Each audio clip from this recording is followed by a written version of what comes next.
it's an unusual situation for President Putin. For 3 years, he's forced the world to react to his war in Ukraine, and at the moment, he's obligated to react and respond to the decisions and to the actions being taken in Washington. Then let's have a look at the front page of the Times. And I said this to Kate Borsay a few minutes ago. A picture of a very waxy-looking President Putin with lips pursed, face inscrutable. And the headline is this: Putin backs ceasefire in Ukraine, but on his terms. Deal must not let Kiev rearm, says Kremlin. Russian leader proposes a direct call with Trump. And also on the front page of the Times, 10,000 staff facing sack as Starmer abolishes NHS England. It says this is the biggest reorganisation of the health service for a decade, and it has prompted concerns that it may derail efforts to bring down waiting lists. I'm sure we'll talk about that in a few minutes, and then also later on in our paper review just after 10:30. And then this is nice from Eleanor Haywood, the health editor of the Times. Take nature's painkiller by tuning into Attenborough. A study has found that exposure to nature can change the way the brain processes pain, reducing its intensity. Right, let's start, though, with this. First of all, President Zelensky has said President Putin's response to a ceasefire proposal is manipulative and called for more sanctions on Russia to force a peace deal. It comes after Putin said fighting must end in Ukraine, but insisted a ceasefire should, and I quote, remove the underlying causes of this crisis. Earlier today, he defended his caveats to the deal. So what is happening with that area of incursion in Kursk? If we stop our military action for 30 days, what does that mean? That means that all the people that are there, military people, Ukrainians that are there, will have the opportunity to leave without the fight. We will let them go without all these people who committed crimes. How are we going to resolve other issues? Okay, a few questions there. And then over to President Donald Trump, who was monitoring that carefully. And this was his response to Putin's statement. A lot of the details of a final agreement have actually been discussed. Now we're going to see whether or not Russia's there. And if they're not, it'll be a very disappointing moment for the world. Okay, Donald Trump earlier this evening, well, his envoy, Steve Witkoff, is in Moscow. And, well, we don't know exactly what was said at the meeting with President Putin, if he actually got any FaceTime with him, or was it just Kremlin officials. Dr Michael Kimmage is a former advisor on Ukraine and Russia to the US State Department during the Obama administration. He's on the line. Michael, welcome to the programme. Thank you so much for having me. Thank you. We're waiting in vain at the moment for a readout of that meeting. What do your sources tell you? And if you don't have any sources who've got a readout, what do your instincts tell you?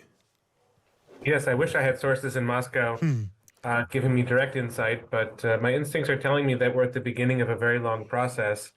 And what's happening now is really very inconclusive, which is in a way not surprising given how complicated it all is and how difficult it would be to rush along.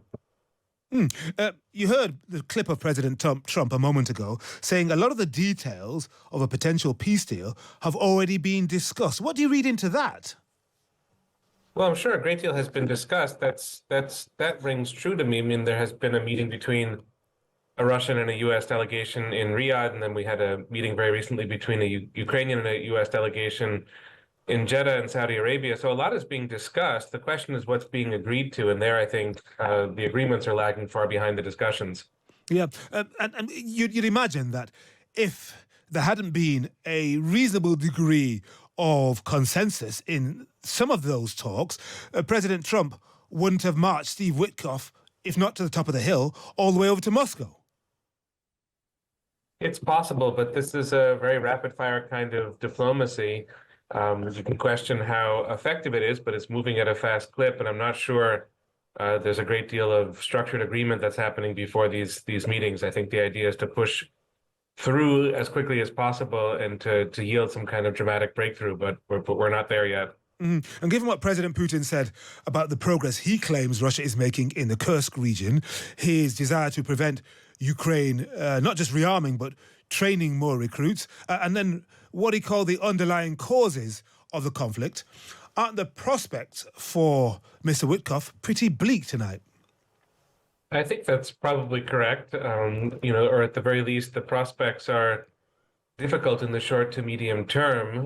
There doesn't seem to be much of a moderation of Russian ambitions in Ukraine, and I really would emphasize Ukraine. Of course, the Russians want to move Ukrainian soldiers out of Kursk, and they seem to be on the verge of doing that. But it's hard to believe that Russia would stop where it is in Ukraine and really agree to a permanent ceasefire unless they were granted very, very considerable concessions about Ukraine being demilitarized and rendered into a neutral state, which is something that Ukraine is almost impossible. It's almost impossible for Ukraine to accept that. So in a sense, there's a lot of activity, but there's also a lot of impasse when it comes to these negotiations. Yeah, and President Zelensky says President Putin is too frightened to tell Trump that he wants to continue the war, which I found intriguing. Did you get any sense, Michael, that Putin is nervous about Trump?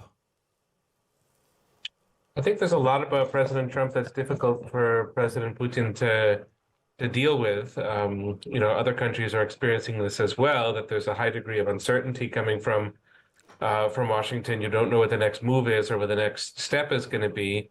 And it's an unusual situation for President Putin. For 3 years, he's forced the world to react to his war in Ukraine.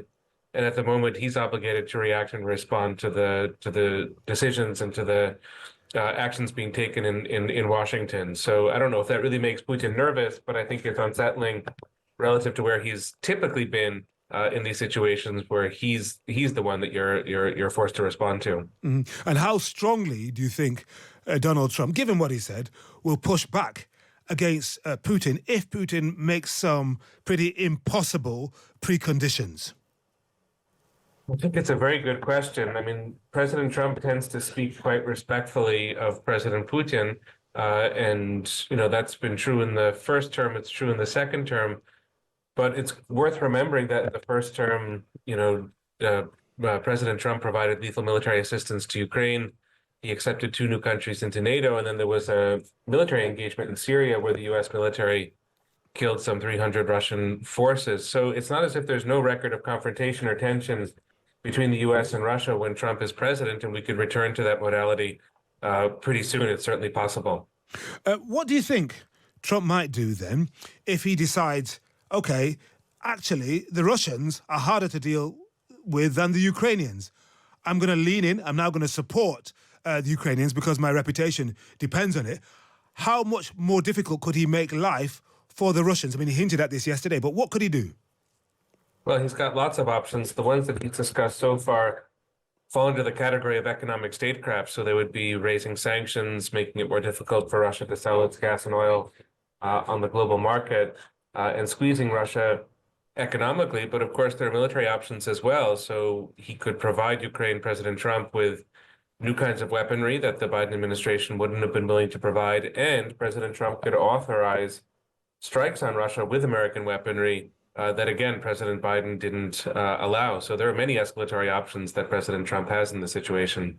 And what about today's meeting with the NATO Secretary General, Mark Rutte? I mean, Trump was extremely insulting about the EU. And let's remember, Rutte used to be the Prime Minister of an EU country, the Netherlands, but he was quite complimentary about Rutte himself. What does that tell you about his attitude towards NATO? Is it changing?